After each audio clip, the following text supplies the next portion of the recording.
What's going on, everybody? Dogman Dan here. We are going to talk about the latest dev workshop, the Warframe Revisited. I know I'm a few days behind everybody else, but I want to get into this. I've had some time to read over this stuff a little bit, and we're basically just going to address all the different changes that they're talking about in this developer workshop. I will always, of course, have a link in the description to get over to that forum post from the dev workshop. You're welcome to leave comments here, discuss what your thoughts are. Again, keep in mind this stuff has not released yet, so until we physically get it in our hands, it's really hard to say, oh, something is going to be nerfed, something is going to be bad, something is going to be, trash, until we've actually played it and seen. I'm going to keep myself very optimistic. They're working hard on this. So really, they've kind of going through with 34 Warframes out there. They got another one coming up soon. So they're just kind of looking at the different Warframes and talking about, well, you got some frames out there that are well-rounded, can do multiple things, and then you just have some frames that are only excelling at certain things in certain circumstances. So it's just a matter of looking at it all and wanting to go back on things. So just kind of take a look at where they're at. So first off is Ash. Okay. Bladestorm is going to be changed. Upon activation of Bladestorm, Ash's clone will do stabbing, leaving the player free to act. So Ash can choose to join the execution by using the teleport on a marked enemy, and then you can join in on like you would typically be. Otherwise, you're basically in like a third-person type of thing, and you can watch it happen, which I think is cool. And you'll still be able to continue moving and shooting and doing all that other stuff without actually having to partake in it. So that definitely enhances that ability a bit more. Atlas is a big one. They're changing up some stuff here. So the Atlas, they're going to have a new mechanic called Rubble. It comes from killing petrified enemies. Atlas collects rubble to restore his health and temporarily increase armor if already at max health. So we've got that. We've got the Landslide, which is going to do double bonus damage on petrified enemies. So killing petrified enemies with Landslide generates bonus rubble.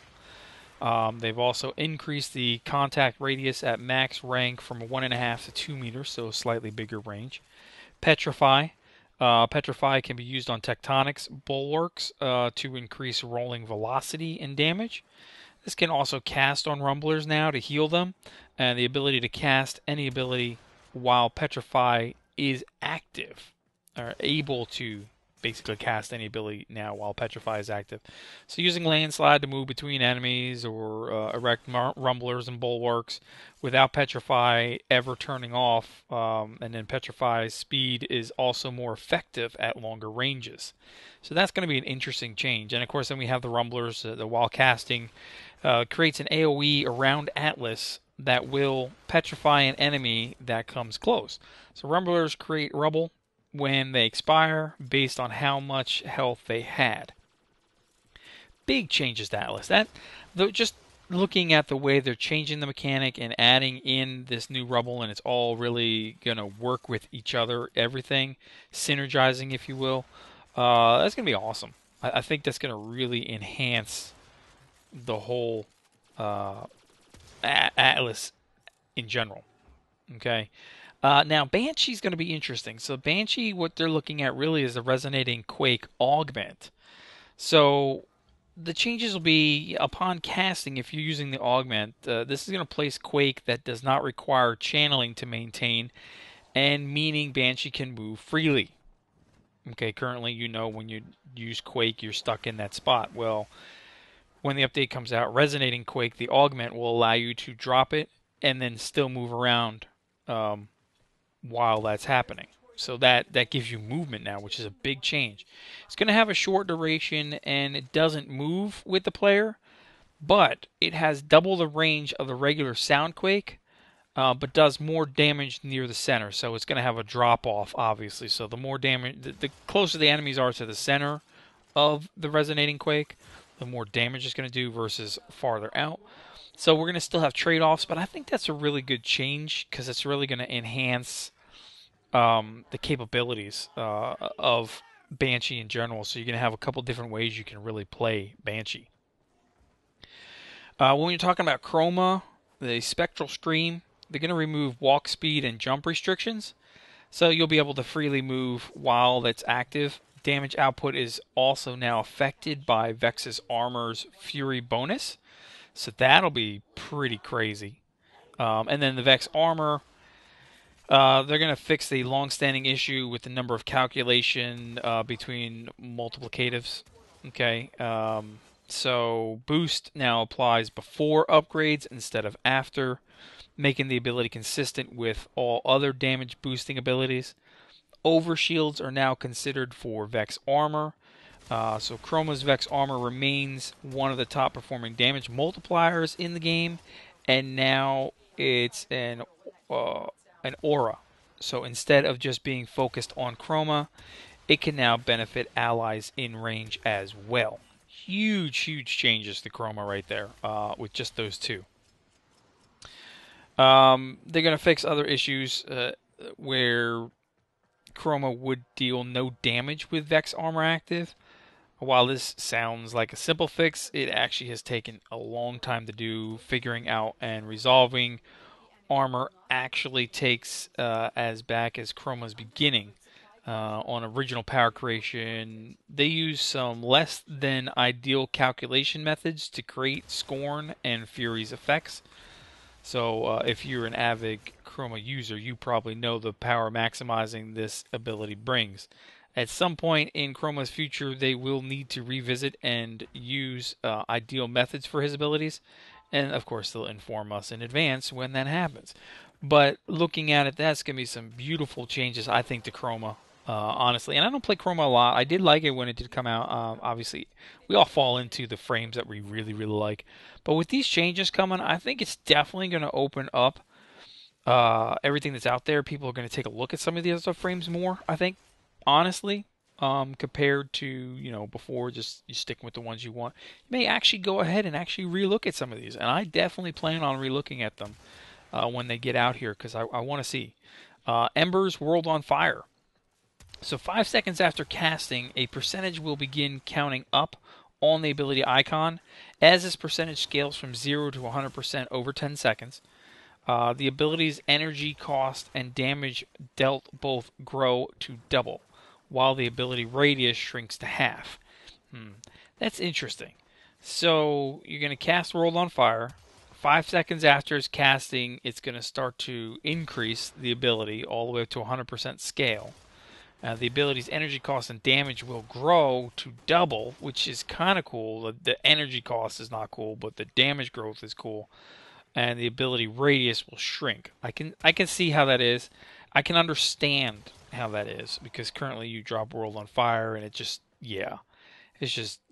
I can see what they're trying to do with it. How it's going to lay out, I'm not 100% sure yet. I mean, obviously, it's just going to be something that we're going to have to wait and see. Her ultimate, though, is pretty much unmatched in terms of widespread lethality. While many other Warframes specialize in certain mission types, Ember's specialty is anything under level 30 by simply bullet jump through levels with World on Fire active. So enemies become a non-factor, making Ember pretty much able to pick up across most of the star chart. Like a mobile resonating quake, this monopoly on kills can leave squad mates struggling to keep up, which we all know about when you get into the game, in an attempt basically to see enemy before they melt. These changes increase lethality at higher levels while addressing the ability's huge range. So I understand what they're doing with it. I'd like to see how it actually applies when it comes out there. The gradual increasing energy cost should encourage most players to toggle the ability when needed instead of the current set and forget type of approach that we have on it. So it's going to change the way you play her. World on Fire is still going to be very capable of cleaning rooms and sweeping hallways, but should now be applied more deliberately, than before. So we got Gara. Gara's Mass Vitrify. The wall health scales based on health and shields of the enemies. It glasses over. Big change right there. It's a versatile frame, kind of with tools for most situations. After recent changes to her mass Vetrify, though, the ability is serviceable against most of the star chart, but doesn't hold up in higher levels. And that's kind of, I guess, what they're trying to change here. So the showcase, in practice, the wall has gotten stronger because it has covered many enemies in the cast. So I'm pretty interested to see how that lays out. So, you know, how we had the nerf before, this is just kind of a change it back to something slightly better, if you will. This added incentive for letting enemies get close to the objective should add an interesting risk-reward element as well in Gara's gameplay. So obviously the closer she gets, the better that health and shield is with the glass over casting. Mag's a big one, right? We always talking about Mag's always getting hit with nerfs throughout all these years, you know, these 5 years and so forth. So polarize. Shards created by polarize now scale based on power strength, as well as the percentage of damage done to that specific enemy. Interesting. Crush.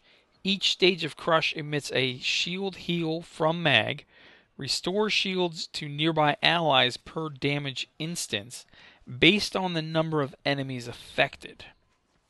Very interesting. Her major rework was back in 2016, which reinforced her role as a fragile crowd control caster, widening her usability across all factions. Although she performs well, you know, the rework didn't quite have the effect that they wanted it when it first came out. So in this change over here, increasing the damage of the shards created by the Polarize should give Mag more kill power. And the additional shield restore on Crush should actually be pretty nice in terms of supporting the team in general. So let's move on to Volt. Volt's a big one, right? He definitely needs some changes. So they're going to update Discharge here. They're going to remove the damage cap, increase base damage output from a 750 to a 1200, and that damage and stun duration are halved for enemies further away from Volt. But this is going to be affected by mods. So removing Discharge's damage cap has been a common request from everybody for a couple of years now.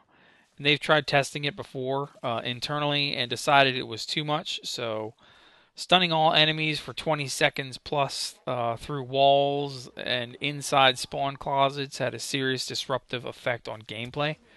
However, they do understand why this is a common request and have done their best to make it work. So it's going to be interesting how it does. So like I said, they're removing damage cap, increasing base damage. The damage and stun duration are halved for enemies further away.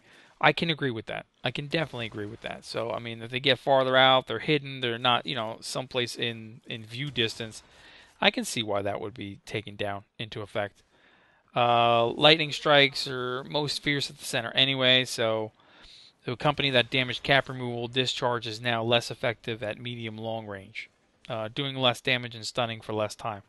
Again, I'm liking that change, and I see what their intention is, to not make it overpowered, but to make it effective. And then finally, they've talked about Zephyr now. So some Zephyr abilities are cheaper to cast while airborne. More details will be in progress for this. Big changes here. Big changes. Tailwind, combined into a single ability with Dive Bomb, can charge cast on the ground, launching Zephyr into the air where she then hovers in the air. Tailwind will still fly in whatever direction you're looking, and Dive Bomb activates if cast while looking straight down. Air Burst is a new ability that's going to replace Dive Bomb because now they've taken Tailwind and combined it. So Air Burst, it's going to be a projectile that causes an AoE burst on contact, ragdolling enemies. It can be fired into tornadoes to make them bigger. Even better. The tornado now spawn where the player is aiming and can be steered. The closest tornado will move at your aim point, meaning you can move them around. Tornado damage type now determined by largest amount of elemental damage absorbed instead of the last type absorbed. That's going to be an interesting changeover. Tornadoes do a better job of keeping enemies captured, and shooting tornadoes will do damage to enemies trapped inside. I'm liking these changes here. So basically, to give Zephyr new wind beneath her wings, if you will, her Tailwind and Dive Bomb now become the one ability. Cast depending on the direction the player is looking. This makes it with the new Airburst ability, which gives Zephyr the new ways to rain death from the skies, if you will. The combining of the tornado tweaks intended to make her ability more consistent and useful, which is good. I am liking it. I am definitely liking it. I'm seeing where they currently are with these. I don't really have anything bad to think of in the top of my head. Of course, like I said, we have to wait and see how it comes out. But right now, I can clearly see a good number of frames that I'm going to be wanting to go back, rework, remod, replay, and see what the changes are and how much more effective they are, especially when it comes into, further down into the missions, higher level missions, and so forth and so on. So, you know, please share your thoughts. I'm curious what you're thinking. I'm enjoying what I'm seeing right now. The images and the GIFs are over there on that forum post, what they've got up already. Obviously, there'll be more to come. We don't know a release date as of yet. But, yeah, I'm pretty excited about it. I shouldn't even say that. I am definitely excited about it. And there's just so much more coming, I think, in 2018, what we're going to see. And yeah, so if you have any comments, questions, please do feel free to leave them below. Thanks for tuning in. Thanks for listening. Feel free to share as well. And I'll catch you guys soon.